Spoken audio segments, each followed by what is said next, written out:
more people out there, but they can scoot on in and be quiet. But welcome everyone to the Center for Children and Families Spring Lecture Series.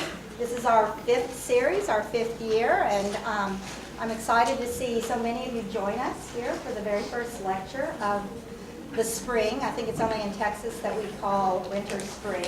And don't have a winter term, but it's great. I guess it's spring. I am so pleased to see people I know and people I don't know and people who've been here before. Thank you for coming. And I want to introduce Dr. Deborah Wiebe, who is one of our 2 co-chairs of the spring series, and she will introduce our first speaker. Yes, thank you, Margaret, and welcome to everybody. We're really excited about this lecture series. If any of you came to the fall forum on school readiness, we decided to build on the themes that were developed during that forum and to coordinate the lecture series around that. So all of our speakers this spring will be related to promoting school readiness and achievement. And we think we have a really good lineup. And I want to mention that the co-chair for coordinating this series this spring is also our speaker, Candice Mills, today. So you'll hear from her today, but you'll also see her in the future for this series. We're excited about today's talk. Dr. Candice Mills received her bachelor's degree in cognitive neuroscience from the University of Florida in 1999. And from there she went to Yale University, where she received 2 master's degrees and a PhD in developmental psychology in 2005. After that, she joined the faculty here at UT Dallas in the School of Behavioral and Brain Sciences. And she has an active research program that focuses on understanding how children learn to think and how they learn to ask questions and to gather information from others and how they evaluate that information from others, which I think is a really wonderful introduction to the topic of school readiness and achievement. Dr. Mills' research has been funded by the National Institutes of Child and Human Development, and she has won several awards in the time that she has been here, particularly for mentoring and teaching of students. And she also has this really cool award that she said I don't have to mention, but I think is important, which is that her research, her early work on cynicism was highlighted nationally and received an Editor's Choice Award for cool stuff in psychology to pay attention to. So we're in for a treat today, and I'd like to warmly welcome Dr. Candice Mills, who will be talking about life after preschool, supporting skills that help children thrive. Thank you. Thank you all for being here today, and thank you for that introduction.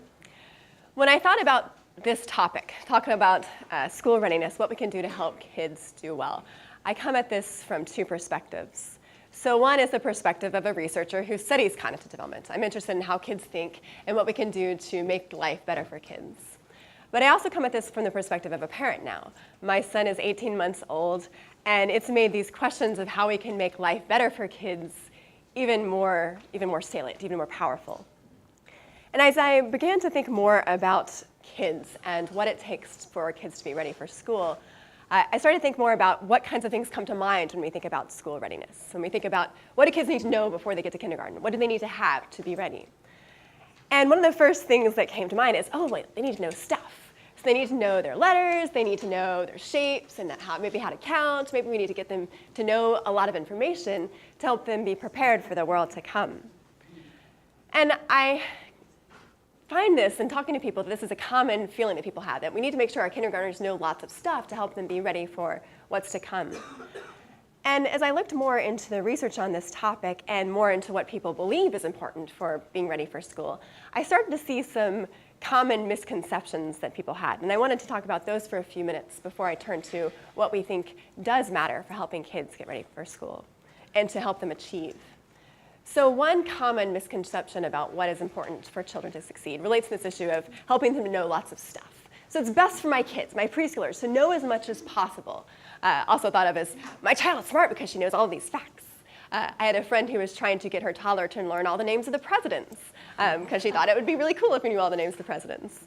And I think we can get really carried away with this idea that knowing lots of stuff is important. It can make us feel like, well, maybe we should give them flashcards, maybe we should help teach them these different kinds of things. And if we take a step back and think about knowledge and information, I think it's important for us to realize how hard it is to know everything. As adults, it's hard for us to know everything. If we think about how much knowledge has changed over time, I think it's kind of fun to think about historically what people could know. So I think back to times like 1500s and 1600s. I'm really interested in these historical examples like Isaac Newton, who we all know did a lot of things related to physics. So he was really important in developing laws about gravity and laws about motion. He also dabbled in lots of other things. So he's well known for his work in calculus. He did work in optics. He published lots of papers in that area. And he also dabbled in some things that were considered more sketchy at the time. He was interested in alchemy and seeing if he could create gold out of other metals. But it was possible in those days for people to be experts in lots of different areas and just to know massive amounts of stuff because, I mean, there wasn't that much stuff out there, especially compared to nowadays. I mean, think about all the different kinds of doctors there are compared to in the 1500s. There's so many different ways you can specialize, so much information to know, that what I want to argue today is both for kids and for adults, what's important is not knowing everything. Sure, it's important to know some things offhand, certainly. But it's also important, and I'd like to argue more important, for us to have skills that help us to deal with when we don't know something, help us to be willing to ask questions, help us to be able to navigate through a complex world, resilient when faced with obstacles, and eager to learn new things. So a second misconception, I think, about what's important for children to succeed is that it's important for them to know things as early as possible. And I've seen this quite a bit now that I'm a parent, when people talk about, oh, my child spoke his first words when he was 5 months old. I'm like, wow, and I feel sort of inadequate in comparison. But what does that really mean? What does earliness really mean? And I think there's some really interesting work out there that's been looking at this kind of question. Okay, what does it mean when we get kids to do things earlier, younger? So some work has looked at the issue of, it's best for my being, this comment I think relates. Early as possible.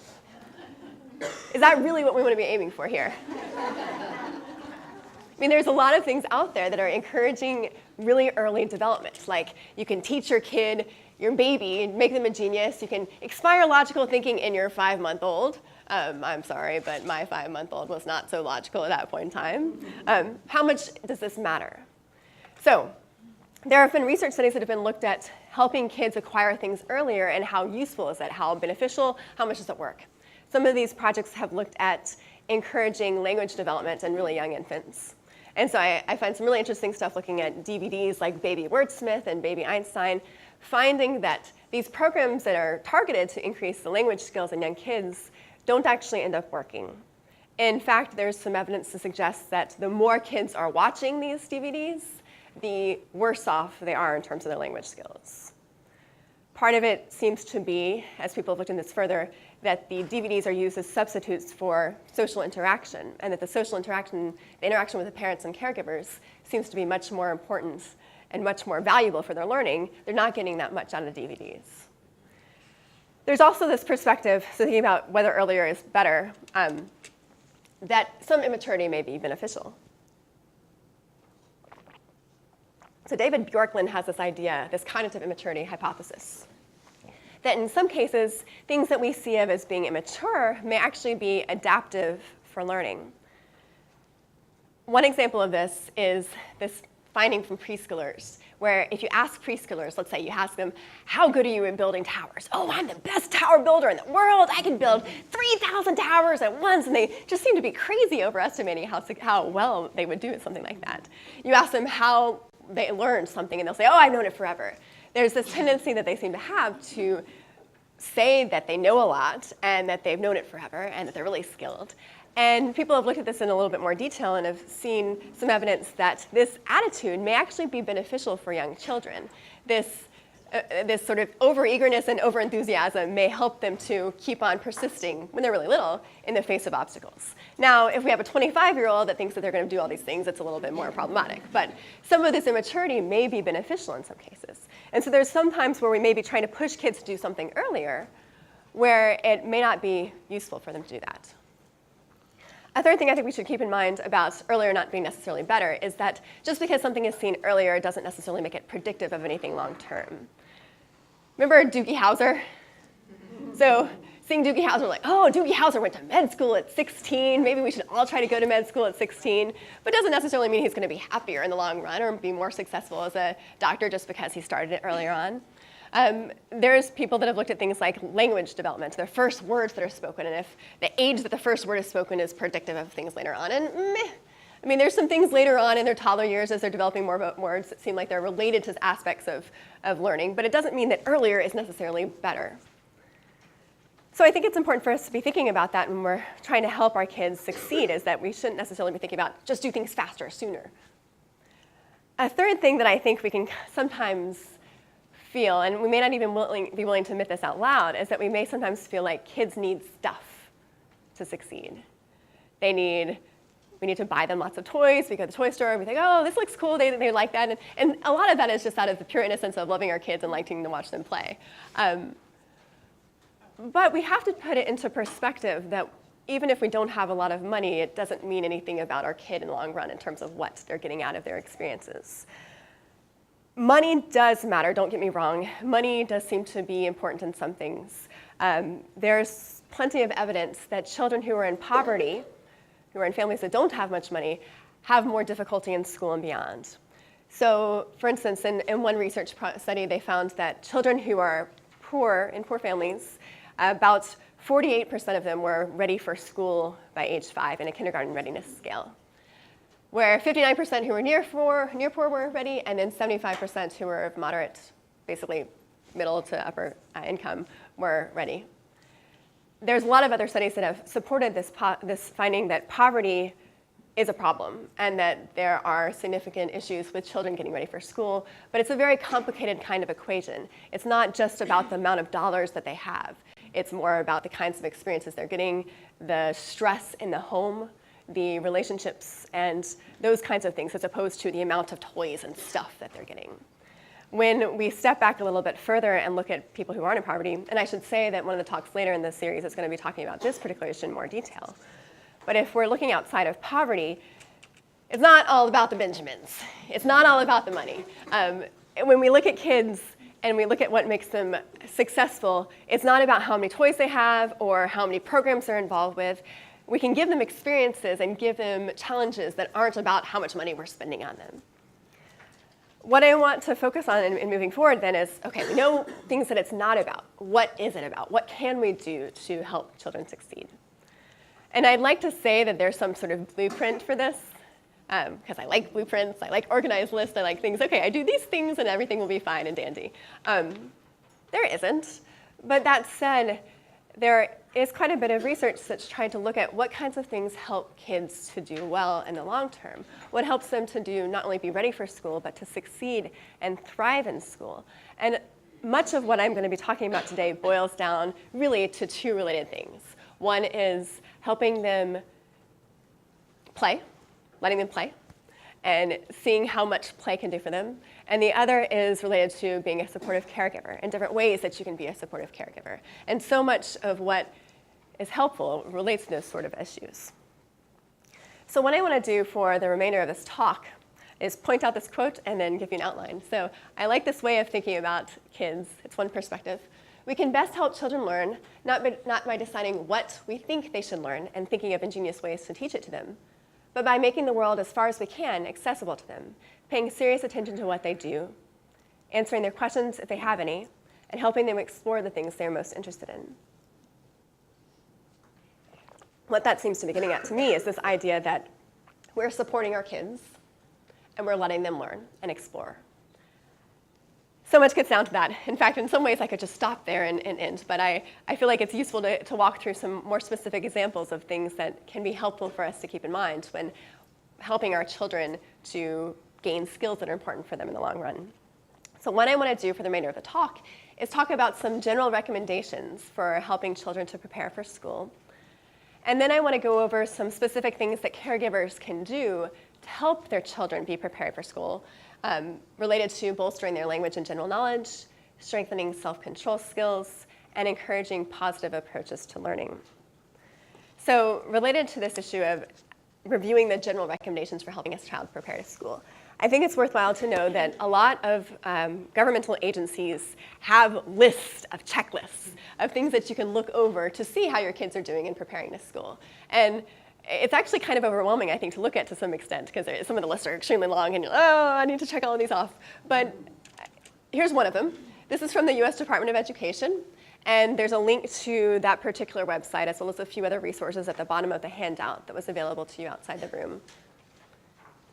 So they have a checklist, and a lot of the different checklists that have been developed through educators and parents, teachers, principals, governmental agencies, are basically along these lines. They're talking about 3 main bodies of things to be aware of as being important to help your kid be ready for doing fine in school.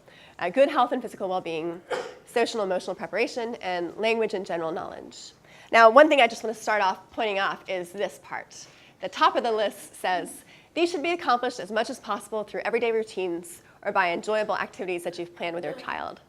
So I like that they start off and say, don't use flashcards and freak your child out to try to get them to do these things. It's about trying to keep these things in mind as useful to try to help your kids get more comfortable with the possibility of going to school, and then to help them be ready for what's to come. So it's divided into these 3 areas. The first area is good health and physical well-being. And this area is focusing a lot on basically helping sure your kid is eating a balanced diet, getting plenty of rest, receiving regular medical and dental care, getting them exercise and fresh air. That good health and physical well-being often happen just as a part of you're a parent and you're watching your kids, or you're a caregiver and you're watching your child. One thing that has been found to be important related to this is encouraging your child to eat breakfast. Just breakfast. It doesn't have to be a fancy breakfast. It doesn't have to be anything that's completely organic and blah, blah, blah, blah. But there have been some interesting studies that have been done looking at kids who eat breakfast and kids who don't. And even experimental studies where they have the same group of kids who eat breakfast before school, and they test that group later and have them not eat breakfast before school, and they see how they do in the classroom setting. And what is typically found is that kids who eat breakfast do better on tests later in the day. They're better at paying attention. They get into arguments less with their classmates. And if you think about it, it makes sense. I don't know about you, but I'm completely grumpy when I haven't eaten. I have to eat breakfast within like 2 hours of when I get up, or I'm a nightmare. And I think sometimes as adults we can get away with not eating breakfast a little bit more than kids can, but they need the fuel. And so it's such a simple thing that we can do as parents. Give them some breakfast before they go in, but it helps them to have some skills, basically the energy that they need to be able to navigate through the stressful and exciting parts of their school days. Some of talks that we've had in earlier lecture series have talked about this issue in more detail, and so I'm not going to talk about it more today, but there's some helpful links in your handouts about this. Second topic I'm going to talk about is also language and general knowledge. This idea that I think is what I used to think of first when I thought about what it takes for kids to get ready for school. And if you look at the examples of the list, I want to walk you through a few things that they mention here. So they mention things like the child has familiarity with letters, numbers, shapes, and colors. It does not say they have to know all of them perfectly. It does not say that they need to be able to read 10-letter words. It's just saying get them familiar with it. But if you look at the rest of the list, so much of the list is focusing on things that are more about learning. So it's encouraged to notice opposites, make comparisons. It's encouraged to ask questions. Has opportunities to dance, draw, hear music, hear books. So again, I think this is going to the idea that some knowledge is good, certainly. I mean, we don't want to say don't teach your kid anything. I mean, information is good. It's good for them to know some things. But a lot of what is helpful for them to do to succeed in school is to want to learn and want to play and have fun. And so part of what is useful before they get to school, really, to help them be prepared for it, is just simply play. So there's been a lot of research in the past 10 and 15 years looking more at how important play is to children. And we actually had a lecture a few years ago by Kathy Hurst-Pasek talking about the importance of play for kids. Play has been cut down in classrooms quite a bit. Recess is cut down. playful learning in classrooms is cut down a little bit, and there may be some side effects from that. There's a lot of evidence that kids get a huge amount from play, both structured play, where the parent sets something up and kind of leads them along with things, but also unstructured play, where the child goes into a room and figures out what they want to play with, and the parent or caregiver is there to support them, but not to force them to do one thing or another, to be there basically as a resource if the child wants that. So there's so many things we can do with books, with comparison games, with opportunities to draw and listen to music and dance, exploring the world through sight, sound, smell, and taste. Simple things like when you go to the grocery store, talking about the fruit that you're getting, giving a fruit to your child to feel and touch and talk about the texture of it, to smell it through the peel to see if they can actually smell it. Simple things like that give them so much information. Now, sure, we can't do that all the time because sometimes we just need to get in and out of the grocery store, but they learn so much from these kinds of experiences that are really important, and encouraging them to ask questions as well. So when we're thinking about what we can do to bolster language and general knowledge, I think a lot of it boils down to play, and I think it's useful for us to think about how to play with them. I really think there's a lot of evidence to support that sometimes it's good to just follow their lead. What are they interested in? What gets them excited? And watch them and see. And so sometimes that's you exposing them to different things and seeing what they like, and sometimes it's they find something that they get interested in, they get excited about. But they get a lot from those kinds of experiences. It can be hard sometimes, I think, as caregivers to know exactly how to play with kids in different ages. I mean, sometimes you have a gut intuition, sometimes you can follow their lead, but sometimes it can be useful to get information from others. One place you can check is your pediatrician. They have some ideas often about what is typically expected from each age range, so they can tell you if things seem like they're generally on target. We also have a service to the Center for Children and Families, both a referral service and a developmental screening service. If you're concerned about how a child is doing or just curious, you can contact us for more information, and we can put you in contact with the right sources. Another thing is if you're looking for ideas of what to do with kids of different ages, there's a lot of resources out there on the internet that have some suggestions. So there's things like this that Washington put on. They have a list of early learning and development guidelines for kids of different age ranges. I really like this handout, and again, it's linked in your handout. They talk about what children at this age may do, and then what kinds of things you can do to encourage them more. So things like for a 9 to 18-month-old, this child may protest when does not want to do something. Really? An 18-month-old might protest? But then they give suggestions on how you might interact with them that may be age appropriate for that child. So be aware that changes of routine, being overtired, or being ill may result in more protest and resistance. So they have some really nice handouts available. I've also linked a couple other things in there. So if you're curious about things to try with kids of different age ranges, there are some sources out there, and we can send you some as well, that are worthwhile to keep in mind. But a lot you can learn from following your child's lead and seeing what interests them. And kind of related to that, the idea that there's just so much that they can get from really simple play that's not expensive. I think there's some really interesting things that have been done with blocks. Blocks are so simple. And you can get them off Craigslist or eBay for really cheap, because often parents are trying to clear out these big boxes of blocks, and they just want to get rid of them. So if you're looking for something cheap, you can get them often from those sources. And yet there's so much they can learn from just playing with these simple multicolored blocks. So they learn, obviously, about spatial skills and motor skills, how to coordinate their hands when stacking objects on top of each other. But they can also learn about communication skills when they're interacting with somebody else. They can learn about opposites and color, so you can have them sort by color or shape and size. There's just so much they can get from these hands-on kinds of experiences that's just really boiling down to play. There's also been some interesting studies with children who are of lower income groups, finding that the kids who were given blocks to play with versus kids who did not have blocks to play with showed some improvements in their verbal skills 6 months later.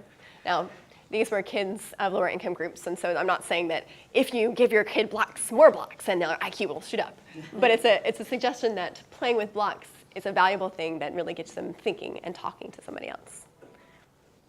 So when thinking about this issue of bolstering language and general knowledge, I'm arguing that so much boils down to play. When we return back to this checklist, the final thing that I want to talk about, and I want to talk about a few aspects of this, is social and emotional preparation.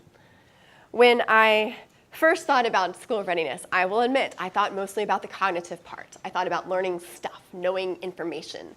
And over the years, learning more about research in this area and talking more to teachers and parents, you find out how important and valuable the social aspect of it is for so much. So yes, it's useful to know stuff. Yes, it's useful for them to ask questions, obviously. But there's so many things about being socially and emotionally prepared for school and beyond that are important. The ability to listen when the teacher is asking you questions. The ability to deal with when somebody comes behind you in the line and pushes you. When you get a worksheet back and you have a bad grade on it, how do you respond? When you are having to figure out a new problem that you're not familiar with, how do you deal with all the information that you're being faced with? So much of this boils down to things related to social and emotional preparation. And I want to talk about two particular aspects of that today. The first one relates to self-control skills, and the second one relates to encouraging positive approaches to learning. And I'll get into that one in a little bit more detail. But related to the social and emotional preparation, the self-control skills, imagine when you have a child with a truck, and there's another child sitting nearby and comes over and wants to play with the truck. What happens? Sometimes. Yeah, grabbing, fighting, yelling, upset feelings. Very common. I mean, all children do this to some extent. And it's understandable because they don't know how to deal with it. They don't know the difference between mine and yours, or they know that there's something is theirs and they're not sure how to share it. It's hard for them to figure out how to deal with it. But if you did that as a 35-year-old, can you imagine that? I mean, we see that sometimes fighting for parking spaces. People can act kind of poorly when they're fighting.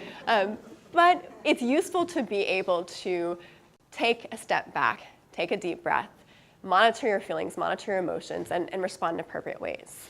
A lot boils down to this idea of self-control skills, helping them face so much within the school classroom and beyond. So self-control skills are sometimes called executive functions. They're sometimes described as this air traffic control system in your brain. This idea that they're helping you to deal with massive amounts of information, to pace things out so you don't get overwhelmed, to make choices and plans about what's appropriate. Basically helping you, kind of sitting back and helping you deal with all the things that you're focusing on. And researchers have actually broken it down into 3 different aspects of self-control skills. One is inhibition or inhibitory control, the ability to deal with one's impulses, control one's attention and one's emotions. A second is working memory, the ability to hold information in mind and mentally work with it. And the third is cognitive flexibility, the ability to change perspectives, to adjust priorities based on new information, to basically plan things out in appropriate ways. These skills are all important for so many different kinds of things. And people looking at this in more detail have seen that self-control skills in adulthood relate to success on the job, and friendships and relationships, and mental and physical health, lots of different ththings. And if you think about why that might be, it starts to make sense. So imagine that you and your partner are arguing about a scheduling sort of issue for the weekend. You each want to do something, and yet somebody needs to take care of the child, and so you're trying to figure out what's appropriate. When you're in that kind of situation, you're dealing with something stressful, it's important to be able to inhibit your impulse to be like, hey, come on, you got to go have fun last weekend. You need to be able to kind of pause, take some deep breaths, plan out an appropriate response. And even if that response says, hey, time out, I need to take a break, I'm going to be back in 5 minutes, and we can discuss it in some more detail when I'm feeling more calm. Thinking about it in terms of success in school, these abilities help you to deal with when you have a paper and you're not sure what the assignment is, to know that, okay, it's appropriate for me to ask a question here. And then when you start to feel frustrated, to be able to calm yourself down and to be able to keep going. So they've been found to be incredibly important for success in both adulthood and kids. They also change over time. And as we know, adults have more self-control skills, better self-control skills than young kids. There's been some interesting findings looking at how self-control skills in childhood actually relate to what you see as kids get older and even into adulthood. And one famous example of this is the Marshmallow task, and I'd like to show you a brief video about this. This particular task was looking at how 4-year-olds did when faced with something yummy. They had this marshmallow, and they could either eat the marshmallow right then, or they could wait until the person came back in the room, and they could have 2 marshmallows. And what the researchers were interested in is how children responded to this and what that actually meant about them. So let me show you this quick video clip. Okay, sit in that chair. All right, here's the deal. Marshmallow for you. You can either wait, and I'll give you another one if you wait, or you can eat it now. When I come back, I'll give you another one, so then you'll have two. But stay in here and stay in the chair till I come back, okay? All right.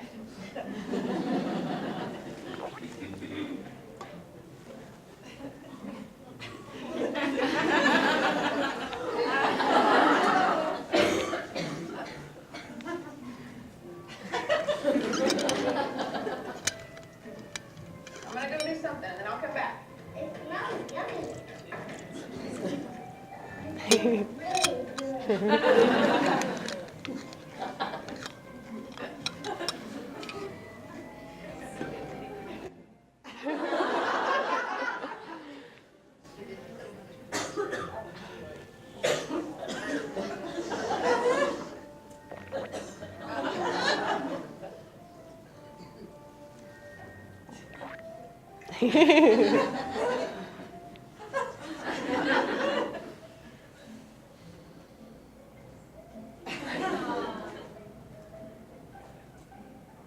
All right, so it's up to you. You can have it now or you can wait. Okay?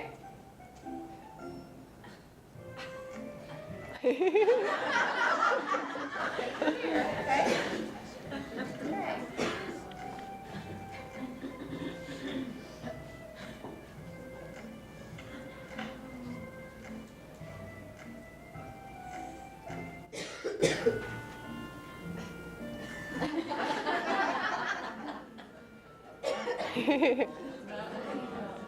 Okay.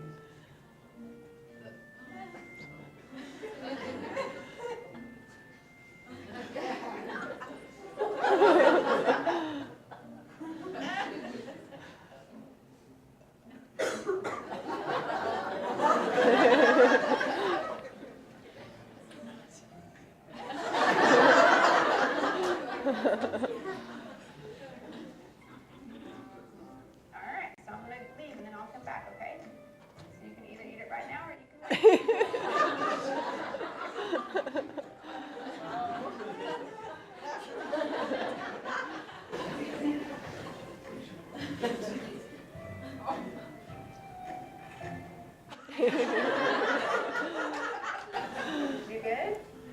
You did? You wanted to eat it, didn't you? Yeah. So I tell you, give you another one? I can have both. You need a way to eat it?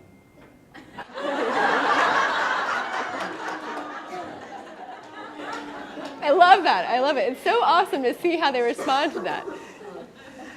So, I mean, obviously this is a difficult task to do, right? And it's not something you could expect a 2-year-old to handle.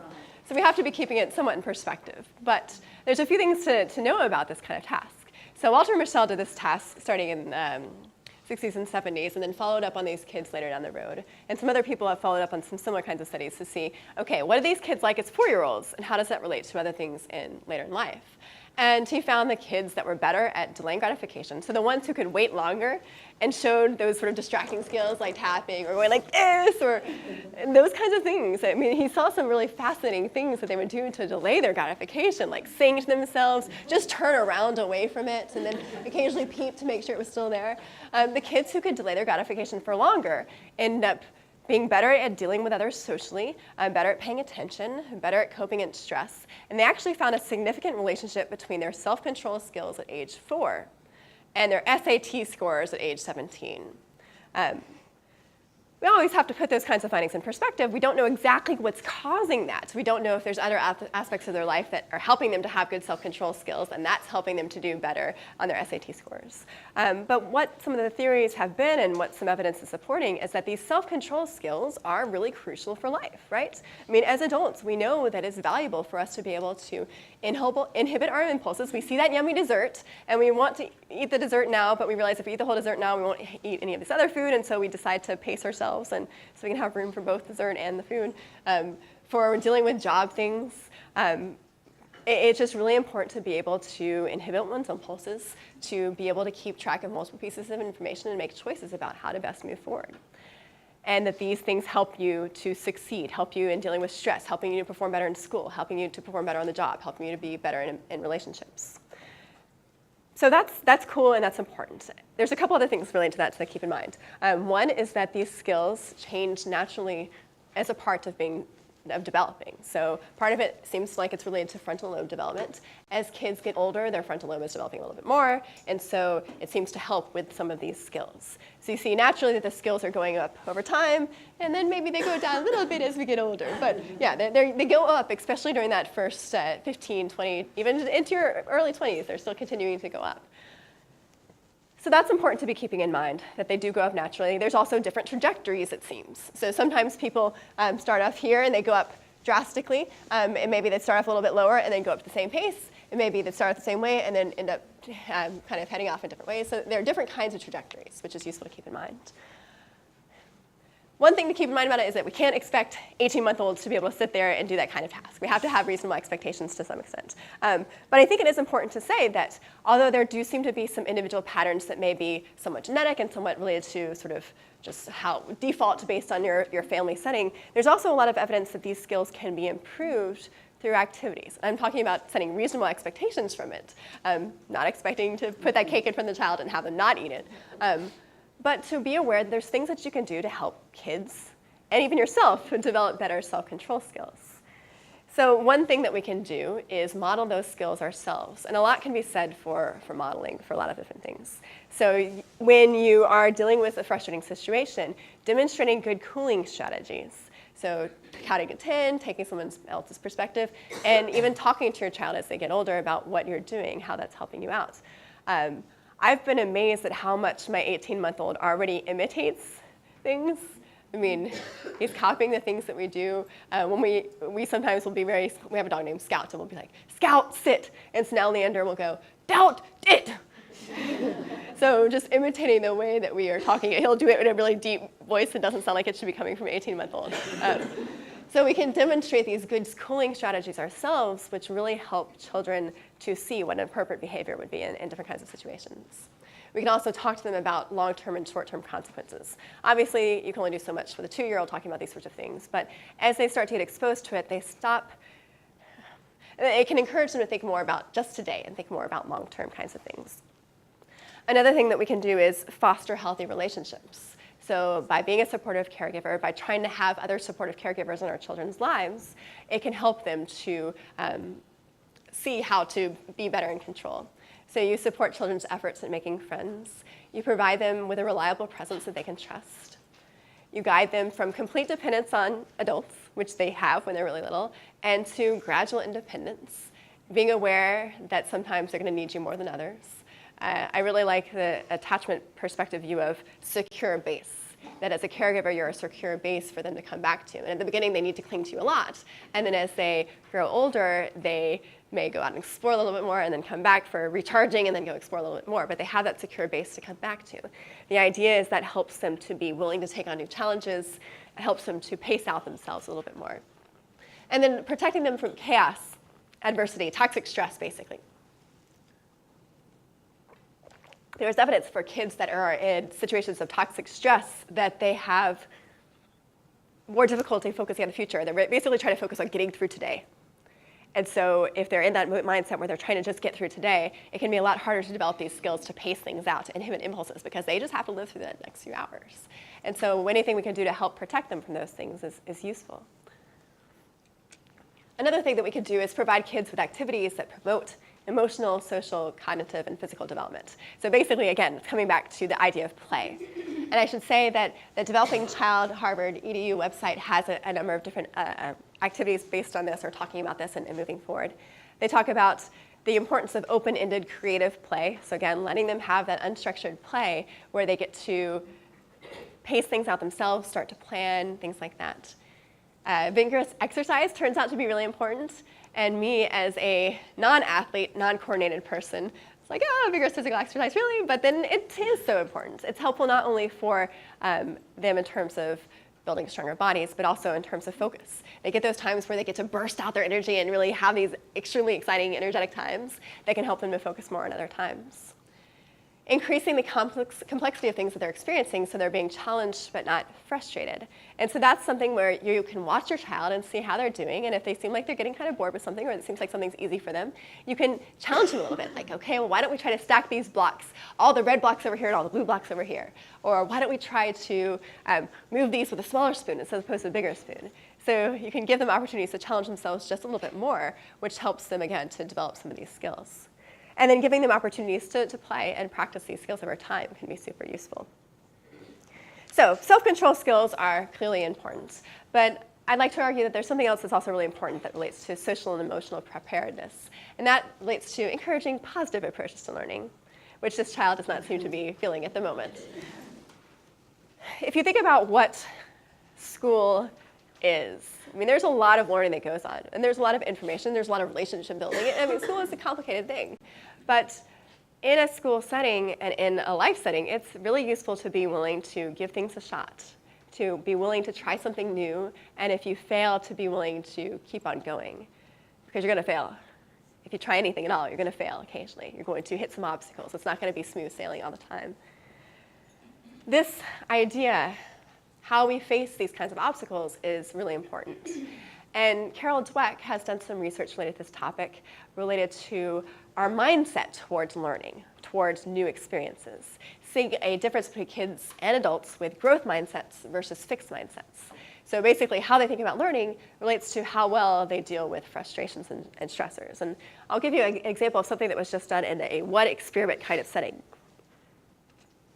So one of Dweck's studies was with fifth graders, where they were given a really easy test of puzzles to do. And half the group was given feedback of, oh, you must be really smart at this. And the other half was given feedback of, oh, you must have worked really hard. Then they were presented with a new challenge. They could either have a more difficult set of puzzles or an easy set of puzzles. About 90% of the kids who were praised for working hard, for effort, chose the more difficult side. They're like, oh yeah, I worked hard. I want to work hard some more. I want to try something else. And so they tried the more difficult one. They learned from it. They did better. They showed improvement in terms of their responses. Many of the kids who were praised for smarts in this study chose the easier set of puzzles and were more easily discouraged, showed a decrease in their performance. It's like, I was smart. Well, I don't want to have anything that shows that I'm not smart. So I'm just going to go with the easy thing and see how that goes. And then when they did face obstacles, they seemed very flustered. Now this was an experiment where it was just done in one setting, and the feedback kids got for this particular new task affected how they performed in that setting. Imagine that you're a child who for years has been told that they're smart. And it's such a simple thing that we can do as caregivers because we think our kids are smart, right? I mean, it's so easy to say you're smart. Oh, I'm so impressed by you. You're getting all these A's. You must be so smart. And imagine them how you handle obstacles. Dweck and others have looked at the comparison between kids with fixed mindsets, kids with growth mindsets, and have found a number of differences in how they respond to things. So kids, and I should say a lot of this holds true, most of this holds true for adults as well, with fixed mindsets, avoid challenges because they don't want to have anything that challenges the status quo. When they face obstacles, they give up easily. So imagine that you've gotten A's most of the time. I mean, basically, you're a straight A student until 8th grade and you get to algebra and you get flustered. And you don't know what to do because you're smart, right? You're smart. And so you can react in different ways. You can give up. You could say, well, maybe I just need to work harder. But it can be hard if you have a fixed mindset because you're getting this evidence that you're struggling. It could be hard to respond appropriately. They often think of effort as being bad, useless, because I'm smart. I'm a natural athlete. I don't need to try. It just comes to me naturally. They often ignore criticism. So it's something that, I don't need to hear it. I'm good at this. I'm fine. And they hear about success from others and they feel threatened by it. Like, well, I'm a straight A student. I'm smarter than him. Not thinking about it as like, oh, we can all learn stuff together. And you often see them plateau early. And I think something to keep in mind with this is that they'll often be fine for elementary school, but as they get to more difficult material in middle school and high school and college, you start to see much more difficulty in how they respond because they're facing their first real obstacles and it can be really difficult. In contrast, kids with growth mindsets embrace challenges because it's all about the journey, not about A's. I mean, yes, A's are nice. It doesn't mean they don't value them, but it's about the journey of getting there. And so they value it. They've been encouraged to value the journey. And so, yes, I'm going to embrace this challenge. Yes, I have an obstacle, but this is going to be interesting. I'm going to see how I can do this. I'm going to persist. When they think about effort, it's about the journey. Of course I'm going to try. And so they put that effort into things. They take criticism because, again, it's about learning. It's about getting stronger. And so they build from it. They're inspired by the success of others because they don't feel like it makes them less important. And they are more likely to achieve in the long term. I think as parents and caregivers, we should not feel bad occasionally telling our kids that they're smart. I'm not saying that at all, but I think it's worthwhile for us to think about the importance of trying to make sure they value learning and trying to learn and that journey as opposed to just the end point of goals. And thinking about it's related to the idea of extrinsic versus intrinsic motivation, being motivated by yourself and your goals and the learning as opposed to being motivated by money for grades or by other kinds of things. Now, those sorts of things can get incredibly complicated later in elementary school, but at least when we're thinking about what sort of approaches to learning we want to encourage them to keep going and trying. And there's a number of things that we can do to help with that. A key thing here is trying to praise effort instead of ability. So a few examples of this. Instead of saying, you are a fantastic baseball player, oh, wow, you connected with the ball really well this time. So it's focusing on a specific instance, a specific action of something that they did. Instead of, you're so smart, like, oh, wow, you worked so hard to build that tower. Again, it's about effort and trying. You finished that so fast. You're lucky it's so easy for you. You haven't made. You just got these natural skills. I think kids hear that a lot in terms of athletics. I've heard people say that to their kids a lot, like, oh, yeah, you're just a natural athlete. And then it can be really frustrating if they start to face some struggles. So thinking about it, oh, well, you finished that fast. It must be easy for you. Let's try something even harder and making it exciting and a journey can be really very useful. And Dweck has actually done some studies where she's given the praise of different sorts to people, both in experimental settings and then looking at it longer term and seeing that this effort praise is super helpful. So I think a lot of it boils down to trying to think of ways to praise based on things related to effort, like taking initiative, seeing a difficult task through, helping them to learn something new, and being encouraging of them struggling to learn something new. Like, oh, yeah, sometimes it can be hard. Let's talk about this. What can we do in moving forward? Being open and acting on feedback. So yeah, I see that you listened to what your teacher said about this, and you're working really hard. That's great. So helping them to value that journey. A few other things that are important, telling stories about achievements through hard work. I think sometimes we get focused on the glitz and the glamour and less about things that are related to hard work. And there's some great inspirational stories out there about things that show that hard work matters. When a child receives a poor grade or is disappointed by a performance in something, helping them to focus on effort and moving forward is important.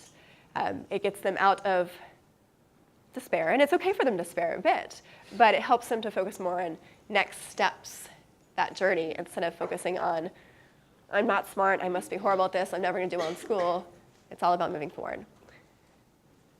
There's been some interesting studies that have been done with children who are of lower-income families showing that if you talk to them about how you can strengthen your brain, kind of like a muscle, that just simple explanation changes their worldview. So a lot of kids end up having this view that I'm just not smart. Not sure where it's coming from, not sure if their parents are saying that, or if they're hearing it from schools, or if they're having some struggles and they don't know the value of effort. But being told, hey, your brain is kind of like a muscle. You work it hard, it gets stronger, it can do more things. That in itself encourages them to work harder. Also encouraging passionate interests. I think sometimes we get focused on what we want our kids to do, that we may not think about what they want to do. And there's times where they do what we want them to do, certainly. But it can be helpful to see what they're interested in, expose them to different kinds of things and see what they're passionate about. And often they'll have a positive approach to learning on their own if it's something they're really passionate about. And so we can encourage them in those areas. And then we can demonstrate to kids that we think learning is important. And I think that's something as adults that we really need to value. We really need to show that we think if we don't know something, we want to find the answer, and we think it's important. If they ask a question we don't know, we could say, oh, I don't know the answer to this. Instead of saying, that doesn't matter, let's look it up. Let's see how we can find it out. You can take a trip to the library. You can look it up on Wikipedia. That's at least a start. But giving them some sense that it's important. If you don't learn something, let's have fun trying to figure this out. Because really, so much we think does boil down to us valuing learning, right? I mean, children succeeding at school, to succeed, to thrive, they need to like to learn to some extent. There's so much to be said for that wanting to learn.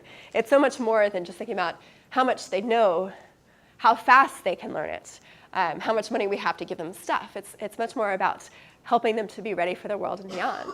So I think as parents and caregivers, teachers, we can be familiar with what schools expect for kids to know by the time they get to school and in the different ages of schools. There's a lot to be said for parents and caregivers being open to communication from schools to see what's going on. But there's also a lot to be said for things that boil down to being supportive and letting your kid play. So bolstering their language and general knowledge through play and activities and being supportive of them exploring new things. Strengthening their self-control, again, through play. There's all sorts of things that you can do to help strengthen their self-control. One that I didn't even mention, remember the game Simon Says or Mother May I? There's such simple games that involve somebody saying something to a child and then they have to follow a script and inhibit the impulse to just follow your initial instructions. Like Simon says jump on one foot, Simon says jump on the other foot, jump on 2 feet. And if they're not paying attention, they'll just go ahead and do it. So just those simple kinds of games and play help them to start to develop some of those self-control skills that are going to be so important for them. And then doing things to help them want to learn will be so valuable. These kinds of skills help kids to be excited about learning, to be encouraged to try new things, and to be resilient when faced with obstacles. And so I think those are really important things for us to be aware of when we're helping our children thrive. I'll stop there. Thank you very much.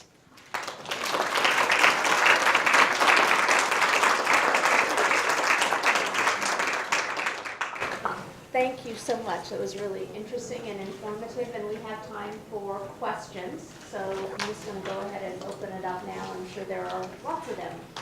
Yes. What success have you found in research as far as possibility of transitioning from a fixed to growth mindset once you reach adulthood or possibly adolescence? It can be harder when you're an adult, right? I mean, you have a series of experiences that have fixed that fixed mindset in. So there's less research that's focused on it with adults, but there is some evidence to suggest that it can be useful. Sometimes it helps to have someone else to talk to about it to help kind of be an outsider to mentor you through that kind of process, as opposed to being something that you're just trying to do on your own. I think this mindset thing actually applies in a lot of different areas just beyond school. It can be specific to areas besides like just general school. It can be math specific. My sister has a very fixed mindset for math. She thinks she's bad at math. And it's something that we've struggled with a lot.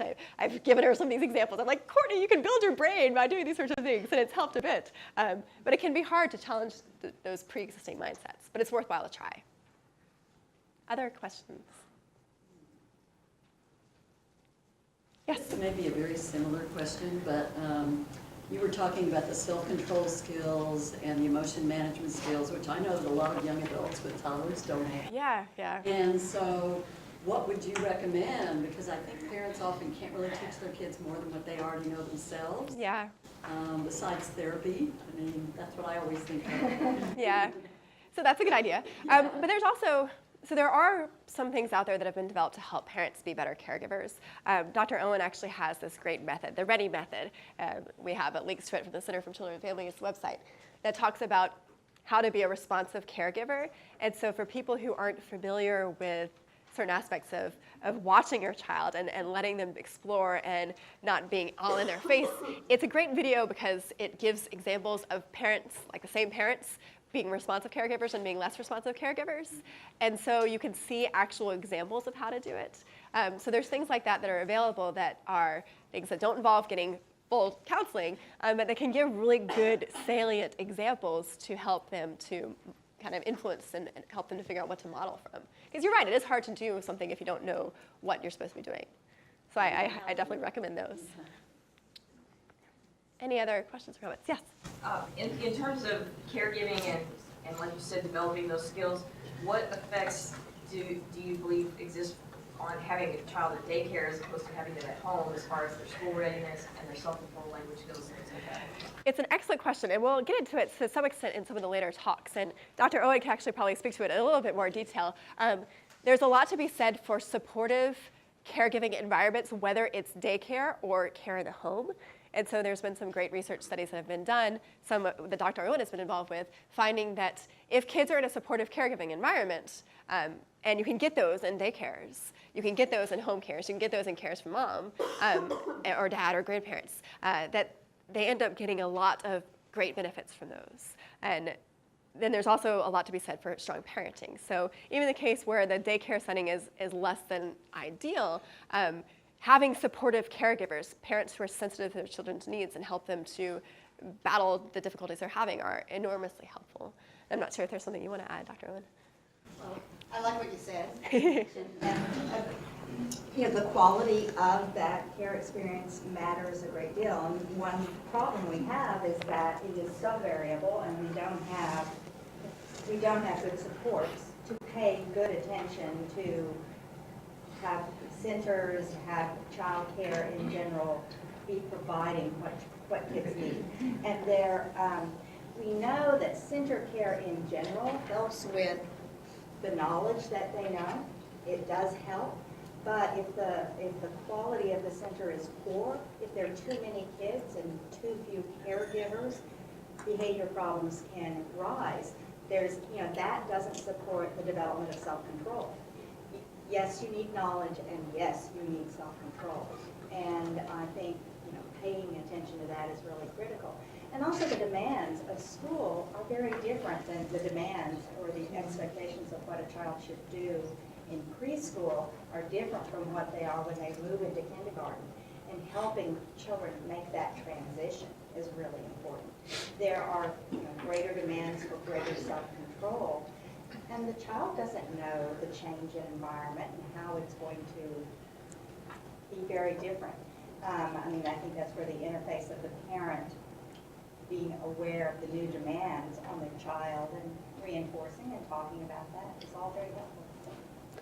Yeah, building on what Dr. Owen's saying, I think there's value in, as a supportive caregiver, trying to find supportive caregivers. And so feeling comfortable with your child's care is enormously helpful. That can give you a sense of if they're going to be providing your child with what they need.